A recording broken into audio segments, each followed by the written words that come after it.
Hello दोस्तों। तो अब हम वीडियो को आज आगे बढ़ाते हैं। भिन्न चैप्टर में ये आगे टॉपिक दिया हुआ है, एक से बड़ी भिन्नें। अभी तक हमने भिन्नों का कंपैरिजन कर लिया, अंश बड़ा देख लिया, हर बड़ा देख लिया, भिन्न क्या होता है ये पढ़ लिया। अब हम पढ़ेंगे एक से बड़ी भिन्न। तो एक से बड़ी भिन्न में पहले मैं स्टार्टिंग में आपको बता देती हूँ, जिसका अंश बड़ा होता है हर से, जिसका अंश बड़ा होता है हर से, तो ये भिन्न बड़ी होती है। ठीक है, मैं आपको लिख के दिखाती हूँ। जिसका अंश बड़ा होगा भिन्न से, जैसे ये बड़ा है, 5 बड़ा है ना, ये हर है और ये अंश है। अंश बड़ा है भिन्न से, तो ये हमारी भिन्न एक से बड़ी होगी। भिन्न क्या बड़ी होगी? एक से बड़ी होगी।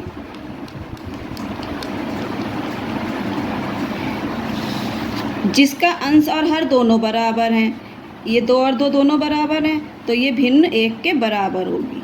भिन्न एक के बराबर होगी। और जिसका हर बड़ा है, यानी यहाँ 2 है और यहाँ 5 है, जिसका हर बड़ा है, यहाँ हर 5 दिया हुआ है, यहाँ अंश 2 दिया हुआ है, तो ये भिन्न एक से छोटी होगी। ठीक है, एक से छोटी होगी। समझ में आ गया? अंश बड़ा, भिन्न एक से बड़ी, अंश बराबर, भिन्न एक के बराबर, और अगर हर बड़ा है तो भिन्न एक से छोटी होगी। क्लियर? अब आगे बढ़ते हैं। रमन के पिताजी बहुत ही नरम पराठे बनाते हैं। परोसने से पहले वे पराठों को या तो आधे या चौथाई भाग में काटते हैं। वे अपने बच्चों से प्रतिदिन पूछते हैं कि उन्होंने कितने पराठे बनाए हैं। माँ ने 1/2 पराठे के 5 भाग लिए, मतलब कि उन्होंने आधा आधा पराठा 5 बार खाया। मतलब उन्होंने 1/2 प्लस 1/2 प्लस 1/2 प्लस 1/2 प्लस 1/2, ये आधा 1/2 का आधा बोलते हैं। उन्होंने आधा आधा पराठा 1 2 3 4 5 बार लिया। अब उन्होंने कुल कितने पराठे खाए? अब हम इसको जोड़ लेंगे, 1 2 3 4 5, तो ऊपर क्या आ जाएगा मेरा? 5 आ जाएगा बच्चों। नीचे क्या आ जाएगा? नीचे 2 का 2 रहेगा। तो रमन की माँ ने कितने पराठे खाए? 5/2। अब मैं कहूँगी जी 5/2 तो मेरे को समझ में नहीं आ रहा है, ये क्या चीज़ है। अब हम क्या करेंगे, इसको उसमें कर लेंगे,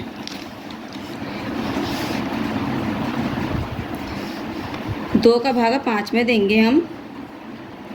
2 दूनी 4, यहाँ पे मेरा बच्चा 1, तो ये जो है ये मेरा यहाँ पर आएगा, यानी उन्होंने 2 पराठे खाए। यहाँ पे ये 1 ऊपर आएगा और ये 2 नीचे आएगा, यानी उन्होंने 2 पराठा और आधा पराठा मिलकर खाया। ठीक है, कितने पराठे खाए उन्होंने? 2 पराठे और आधा पराठा। ठीक, ये देखते हैं क्या कह रहा है। ये भी ऐसे कह रहा है, 1 पराठा ये हो गया पूरा, 1 पराठा ये हो गया पूरा, और ये आधा पराठा हो गया। 1/2 प्लस 1/2 प्लस 1/2 प्लस 1/2 प्लस 1/2। 1/2 पराठों के 5 भाग कितने हो गए? 5/2 पराठे, जैसे मैंने अभी आपको बताया था। ये कितने हो गए? 2 का भागा 5 में दिया, 2 दूनी 4 आया। जो बचा 1 पराठा, वो 1 यहाँ आ गया, 1/2 पराठा। तो उन्होंने कुल कितने पराठे खाए? 2.5 पराठे खाए। अब हम इसे आगे देखते हैं। हम इसे संख्या रेखा पर भी दर्शा सकते हैं। 0 और 1 के बीच की दूरी को 2 समान भागों में बांटिए। 0 से लेके 1 को हम जो है, ये 1 हो गया, 0 से 1 को लेके हमने यहाँ पे बीच में आधा कर दिया। प्रत्येक भाग आधा है, 2 आधे मिलकर 1 बनाते हैं। 1 ये आधा हो गया, 1 ये आधा हो गया, तो ये क्या बन गया? मिलकर 1 बन गया। 5 आधों को एक दूसरे के पास रखने पर हमें 5/2 या 2 सही 1/2 प्राप्त होता है। अब ये देखो, 1 आधा 2 आधे, नहीं सॉरी, 1 आधा 2 आधे 3 आधे 4 आधे 5 आधे, तो ये 5/2 हो गया। ठीक, आगे बढ़ते हैं। रमन की बहन राधिका ने 1/2 पराठे के 6 भाग लिए। उसने कितने पराठे खाए? उसने कितने खाए? 1/2 पराठे के 6 भाग लिए। अब 1/2 पराठे के 6 भाग करेंगे हम। 1/2 plus 1/2 plus 1/2 plus 1/2 plus 1/2 plus 1/2, 1 2 3 4 5 6। उन्होंने 6 बार लिया आधा आधा पराठा। अब कितना हो गया ये? 1 2 3 4 5 6, तो मैं क्या लिखूँगी यहाँ? 6/2। अब 2 का भागा मैं 6 में दूंगी तो कितने आ जाएगा? 2 एकम 2, 2 3 6। तो कितने पराठे खाए उसने कुल? रमन की बहन ने 3 पराठे खाए। ठीक, इसे यहाँ संख्या रेखा पर देख लेते हैं। ये आधा पराठा हो गया, ये एक पराठा हो गया, फिर से ये आधा पराठा हो गया, फिर से एक पराठा हो गया, फिर से ये आधा पराठा हो गया, फिर से एक पराठा हो गया। तो ये टोटल हो गया 6/2। 6/2 को हमने 2 से काटा तो ये क्या आ गया, 3 पराठे आ गए। दादी जी ने 1/2 पराठे के 7 भाग लिए। उन्होंने कितने पराठे खाए? अब आप ये संख्या रेखा पर बना के देख सकते हैं। अब ये हमने लाइन खींची, आप स्केल से खींचना, मैंने ऐसे ही खींच दी है। ये 0 हो गया, ये 1 हो गया, ये 2 हो गया, ये 3 हो गया, ये 3.5 हो गया। ठीक है, अब इसको उन्होंने आधा कर दिया। ये यहाँ पे 1/2 हो गया, ये 1 हो गया, ये फिर 1/2 हो गया, ये 2 हो गया, फिर ये 1/2 हो गया, फिर ये 1 हो गया, 2 हो गया, ये 3 हो गया, फिर ये 1/2 हो गया और फिर ये 4 हो गया। तो दादी जी ने 1/2 पराठे के 7 भाग लिए। कितने लिए उन्होंने? 1 2 3 4 5 1 2 3 4 5 6 7।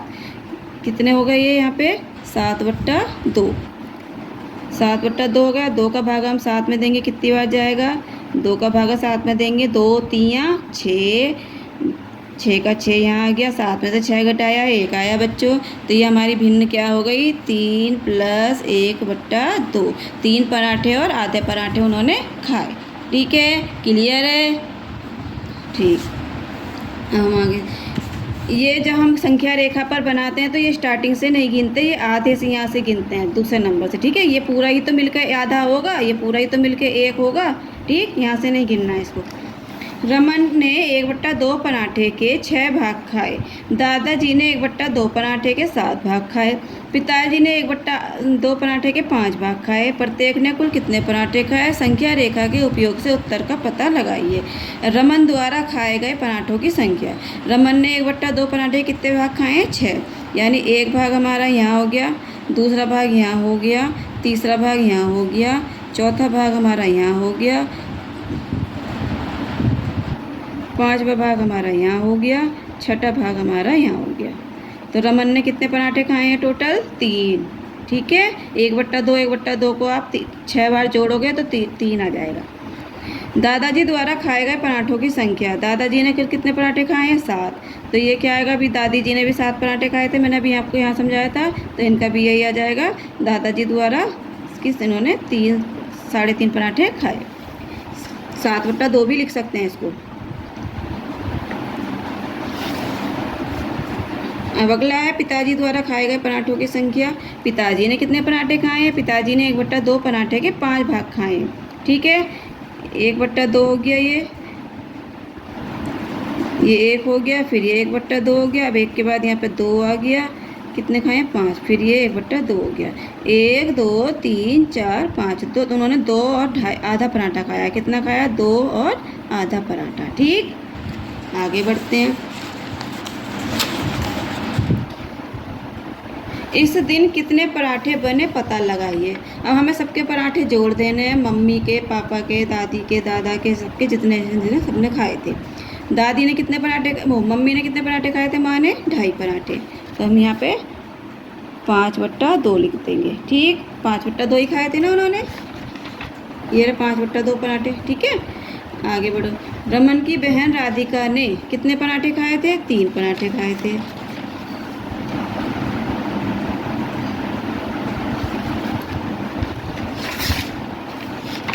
छः बट्टे 2 करते हैं इसे।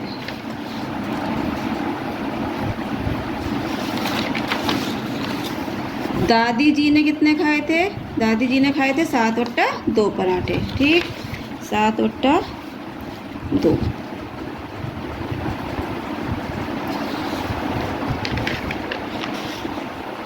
रमन ने कितने खाए हैं? रमन ने खाए थे 6/2, दादाजी ने खाए थे 7/2।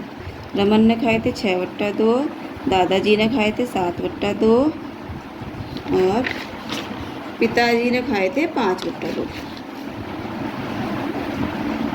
टोटल कितने पराठे बने इन सबको जोड़ लेंगे। 5 6 11, 11 7 18, 18 और 6 24, 24 और 7 31, 31 और 5 36। तो कितने हो गए यहाँ पे? 36/2 और 2 को भागा देंगे 36 में।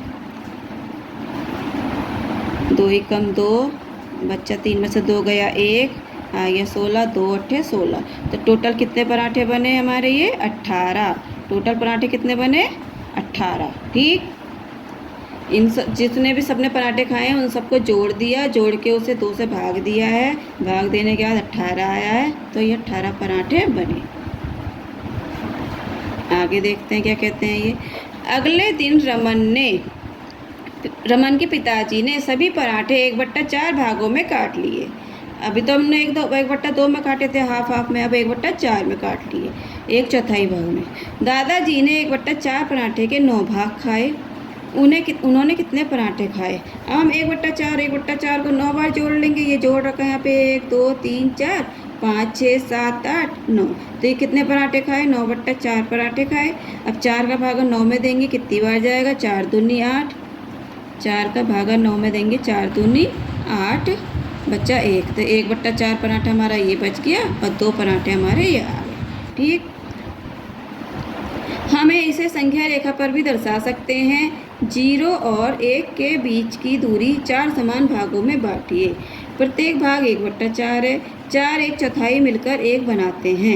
ये 1/4 हो गया, ये 1/4 हो गया, ये 1/4 हो गया, ये 1/4 हो गया, तो 1 बन जाएगा। 4 1/4 मिलकर क्या बनाते हैं? 1। 9 1/4 को एक दूसरे के पास रखने पर हमें 9/4 या 2 सही 1/4 प्राप्त होता है। ये देखो 1/4 1/4 करके इन्होंने बांट लिया, ये 4/4 हो गया, तो ये यहाँ से यहाँ तक क्या हो गया? 1 हो गया। ठीक है, यहाँ से यहाँ तक कितना हो गया? 1। अब यहाँ से यहाँ तक ये 2 हो गया। ठीक, रमन ने 1/4 पराठे के 7 भाग, राधिका ने 1/4 पराठे के 6 भाग, माँ ने 1/4 पराठे के 8 भाग, दादाजी ने 1/4 पराठे के 10 भाग और पिताजी ने 1/4 पराठे के 12 भाग खाए। संख्या रेखा का उपयोग करके पता लगाइए उनमें से प्रत्येक ने कितने पराठे खाए। अब हम ये 0 से 1 तक लेके यहाँ पे ये इन्होंने एक खाना बना रखा है, ये 0 से 1। तो अब हम क्या करेंगे? 0 से 1, 0 से 2 पे भी निशान लगा देंगे, ये 2 हो गया हमारा, 0 से 3 पे निशान लगा देंगे। ठीक है, क्लियर। अब हम इसके 4 पार्ट करेंगे। पहले आधा करेंगे 1/2 और फिर हम यहाँ पे 1/4 लिखेंगे और फिर यहाँ पे 1/4 लिखेंगे। 1 2 3 4 क्या हो गया? ये हमारा 1/4 1/4 हो गया। ठीक है, फिर यहाँ पे 4 पार्ट करेंगे 1/2, फिर ये 1 हो गया 1/4, फिर ये हो गया 1/4, फिर ऐसे यहाँ पे भी करेंगे 1/4 1/4 1/4।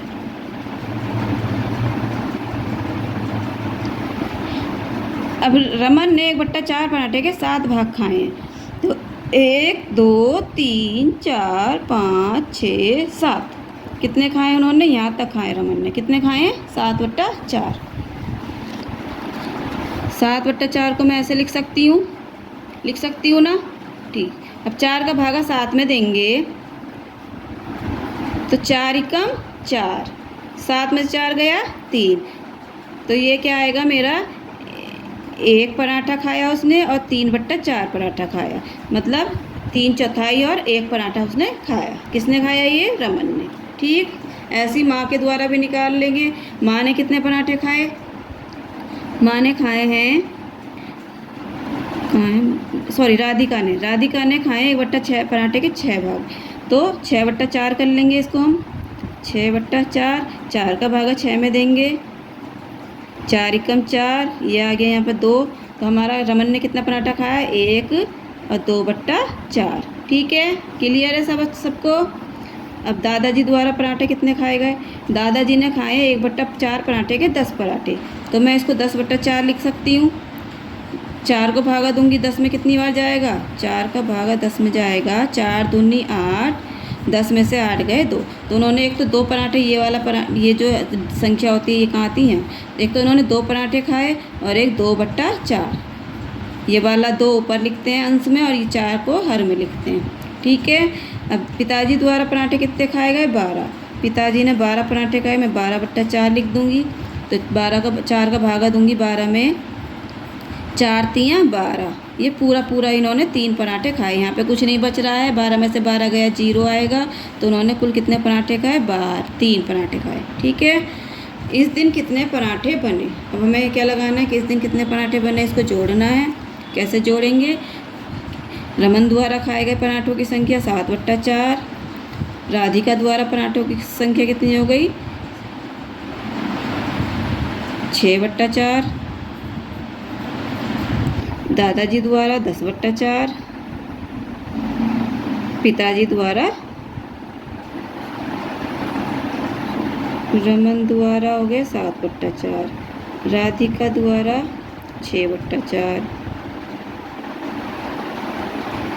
माँ का रह गया, माँ ने भी तो खाए हैं। माँ ने कितने खाए हैं 8/4। माँ ने कितने खाए हैं 8/4 यानी 2। तो माँ ने खाए हैं 8/4।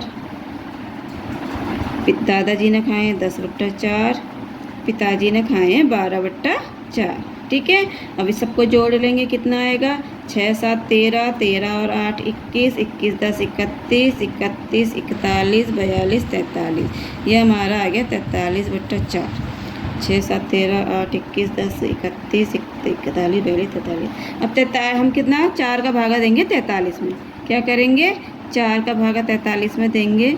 4 एकम 4। ठीक है।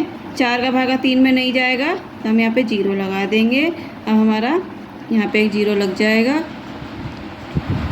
नहीं यहाँ पे कुछ लगेगा, 3 बचा। तो कितने पराठे बने 11 पराठे समझ लो बने हैं। 10 3/4 इतने पराठे बने। ठीक है। 10 सही 3/4 पराठे। अब आगे बढ़ते हैं। रमन के परिवार में 6 सदस्य हैं। उन्होंने 2 पिज्ज़ा मंगवाए और प्रत्येक पिज्ज़ा को 3 समान भागों में काटा गया। 6 सदस्य हैं, 2 पिज्ज़ा मंगाए हैं और प्रत्येक पिज्ज़ा को 3 भागों में काटा गया है। यानी एक पिज्ज़ा 3 जनों ने खाया, एक पिज्ज़ा 3 जनों ने खाया, जिससे परिवार के प्रत्येक सदस्य को एक एक भाग मिल सके। दादी जी और दादाजी ने अपने भाग रमन को दे दिए। माँ और पिताजी ने अपने भाग राधिका को दे दिए। अब रमन और राधिका के पास कितने पिज्ज़ा हो गए। ठीक है। रमन का भाग है ये एक पिज्ज़ा मंगाया, उन्होंने इसके 3 हिस्से कर दिए, तो ये रमन को इतना भाग मिल गया 1/3। रमन का कुल भाग = पूरा एक पिज्ज़ा। आगे देखते हैं।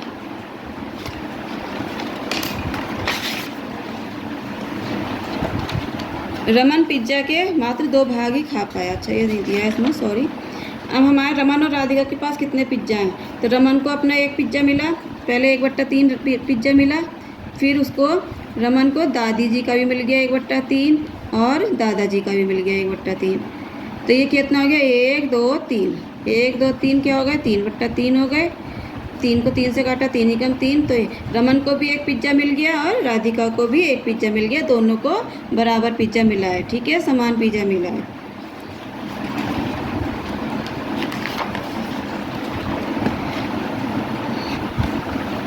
अब रमन को पिज्ज़ा तो एक मिल गया, लेकिन रमन से पूरा एक पिज्ज़ा नहीं खाया गया। रमन पिज्ज़ा के मात्र 2 भाग ही खा पाया, अतः उसने एक राधिका को एक भाग दे दिया। अब राधिका के पास कुल कितना पिज्ज़ा है। राधिका के पास एक पिज्ज़ा तो अपना था, उस 1/3 अपना था। 1/3 उसको माँ ने दे दिया, 1/3 उसको पिताजी ने दे दिया, 1/3 उसको रमन ने दे दिया। ठीक है। अब ये कितना हो गया 1 2 3 4। ये क्या हो गया 4/3। यानी राधिका के पास एक पिज्ज़ा से भी ज़्यादा भाग है। या एक पिज्ज़ा से कितना ज़्यादा भाग है 3 का भागा 4 में दे देंगे। 3 एकम 3।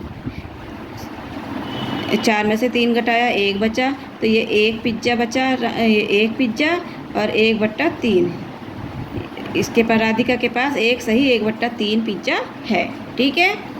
आगे देखते हैं। पराठों और संख्या रेखा का उपयोग करते हुए अपनी लेखन पुस्तिका में निम्नलिखित भिन्नों को दर्शाइए। पराठों और संख्या रेखा का उपयोग करना है और अपनी लेखन पुस्तिका में निम्नलिखित भिन्नों को दर्शाना है। 2/3 2/3 और 5/3 करना है।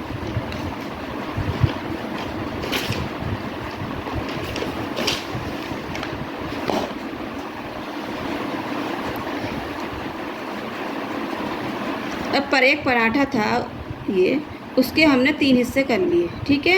एक पराठे के 3 हिस्से कर लिए और संख्या रेखा का उपयोग करते हैं। अब मैं 2/3 को कैसे दर्शाऊंगी, 2/3 लिखा है, 2/3 को इसमें कैसे दर्शाऊंगी, ये मेरा 0 हो गया, ये मेरा 1 हो गया। ठीक है, अब मैं इसके 3 हिस्से कर लूँगी, 1/3 और 2/3। अब ये हमारा हो गया 3/3। 3/3 को काटेंगे 1 आ जाएगा। तो मैंने इसके 3 हिस्से कर लिए, 1/3 2/3।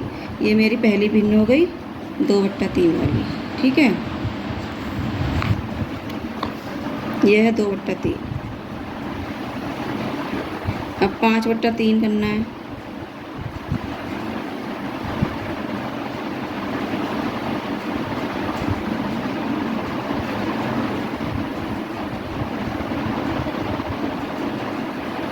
पाँच बट्टा तीन के पार्ट कितना हुआ, ये और ये और ये। ठीक है, अब इसको भिन्न में दर्शाएंगे तो क्या आएगा, ये वो संख्या रेखा पर दर्शाएंगे तो 1 तो पूरा ही आ जाएगा, 0 से लेके 1 तक पूरा आ जाएगा।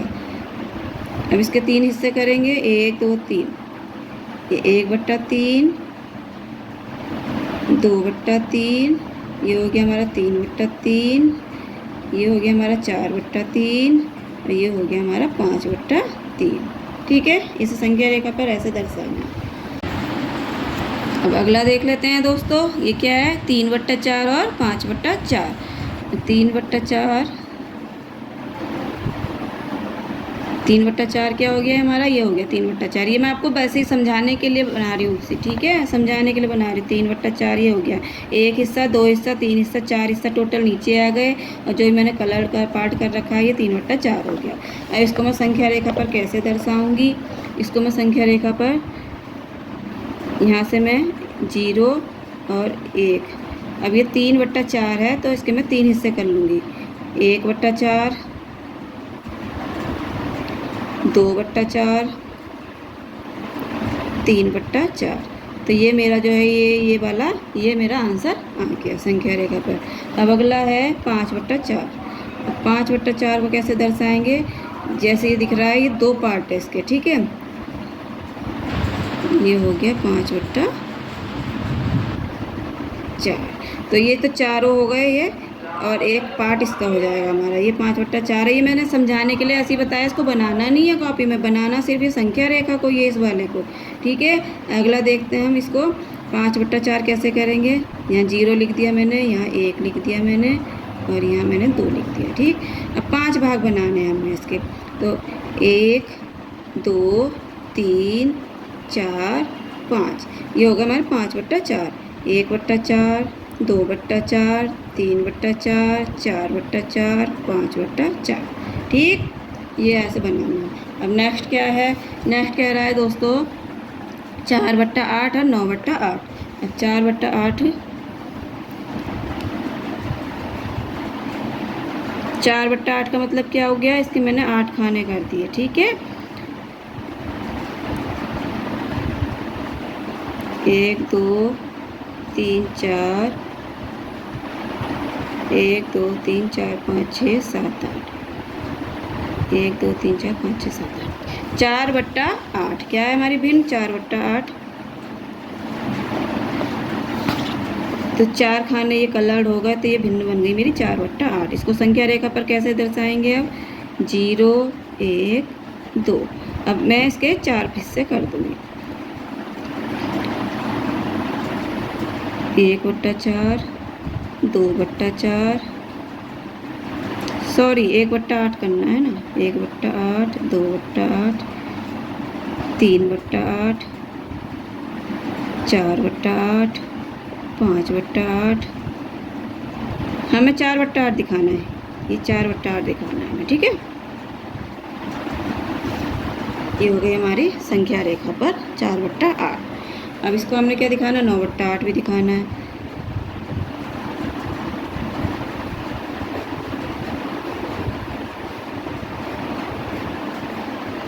एक 2 3 4 5 6 7 8। अब ये तो सारे हो गए 9 में, 8 पार्ट तो ये हो गए, एक पार्ट ये हो गया 9। ये क्या हो गया हमारा 9/8।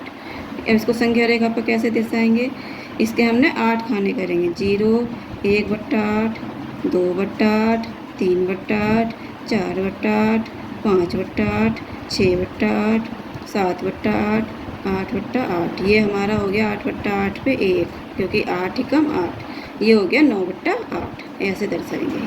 ठीक है, अब अगला देखते हैं क्या कहते हैं। एक पूर्ण से बड़ी भिन्न पर गोला बनाइए। आपको कैसे पता चला? कक्षा में अपने तर्क पर चर्चा कीजिए। शुरुआत में ही मैंने आपको बताया था, जिसका अंश बड़ा होगा हर से, वो भिन्न एक से बड़ी होगी। तो एक से बड़ी भिन्न कह रहा है, एक से बड़ी। तो हम यहाँ देखेंगे अंश किसका बड़ा है हर से। 7/9 में हर बड़ा है, तो ये तो होगी नहीं। 3/9 में भी नहीं होगी। 7/11 भी नहीं होगी। 9/4। अब आप ये देखिए 9/4, यानी ये 9 जो है 4 से बड़ा है, तो ये भिन्न एक से बड़ी है। अब ये 9/4, ये भी एक से बड़ी है। ठीक है, 2/5 नहीं होगा, 5/4 होगी, क्योंकि इसका अंश जो है हर से बड़ा है। 2/3 नहीं होगी, 7/3 होगी कि नहीं होगी? होगी, बिल्कुल सही कहा। ये 7 जो है 3 से बड़ा है, इसलिए होगी।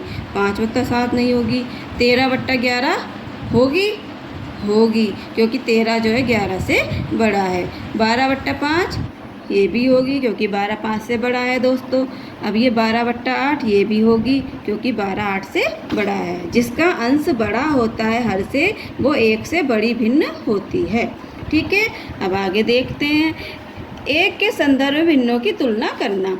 आइए कुछ और भिन्नों की तुलना करते हैं। क्या आप बता सकते हैं कि सेबी और समी में से किसने कम खाया? मैंने कल शाम को 7/8 पराठा खाया। मैंने कल शाम को 8/6 पराठा खाया। ठीक है, अब आप बताओ इन दोनों में से किसने ज़्यादा खाया, किसने कम खाया? अब मैंने आपको बताया था, जिसका अंश बड़ा उसकी भिन्न बड़ी, और जिसका अंश छोटा उसकी भिन्न छोटी। तो ये 7/8 में 7 छोटा है 8 से, तो ये क्या होगी? छोटी होगी। और ये 8/6 में 8 बड़ा है 6 से, तो ये बड़ी होगी। तो किसने ज़्यादा खाया? समी ने ज़्यादा खाया। ठीक है, समझ में आ गया। आगे देखते हैं। एक के संदर्भ के उपयोग से निम्नलिखित भिन्नों की तुलना कीजिए। अपने तर्क को कक्षा में साझा कीजिए। ये 8/7 है, ये 9/15 है। बेटा देखो, इसका अंश बड़ा है, 8 है ये, और ये 7 है, तो क्या ये एक से बड़ी होगी? हाँ, ये एक से बड़ी होगी। और लेकिन इसका 9/15 से छोटा है, तो ये एक से छोटी होगी। तो जाहिर सी बात है, जो एक से बड़ा होगा वो भिन्न बड़ी होगी, तो ये बड़ी होगी। ठीक, 13/20, 17/15। अब इसका हर बड़ा है, लेकिन इसका अंश बड़ा है, तो कौन सी भिन्न बड़ी होगी? ये वाली भिन्न बड़ी होगी। ठीक है, ये 7/6 है, ये 8/8 है। बताओ कौन सी भिन्न बड़ी होगी?